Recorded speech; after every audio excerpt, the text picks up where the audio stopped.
കുക്കിങ്ങിന്റെ ABCD അറിയാത്തവർക്കും മടിയന്മാർക്കും മടിച്ചികൾക്കും വെറും മിനിറ്റുകൾ കൊണ്ട് ഉണ്ടാക്കാൻ പറ്റിയ ഒരു അടിപൊളി റെസിപ്പി തരട്ടെ.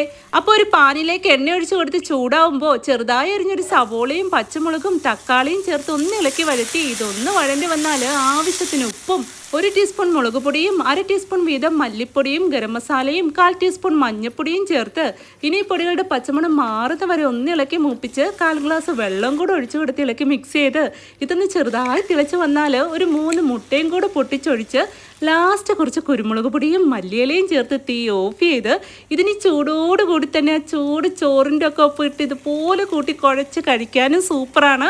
അതല്ലെങ്കിൽ ചപ്പാത്തിയുടെയും ദോശയുടെയും പുട്ടിൻ്റെയും അപ്പത്തിൻ്റെയും ഒക്കെ ഒപ്പം അടിപൊളിയാണ്.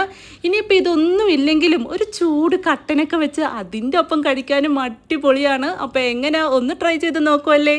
അപ്പോൾ ഇതുപോലുള്ള വീഡിയോസിനെ ഇപ്പോൾ ഒന്ന് ഫോളോ ചെയ്യാനും ലൈക്ക് ചെയ്യാനും മറക്കല്ലേ. അപ്പോൾ ഓക്കെ, ബൈ.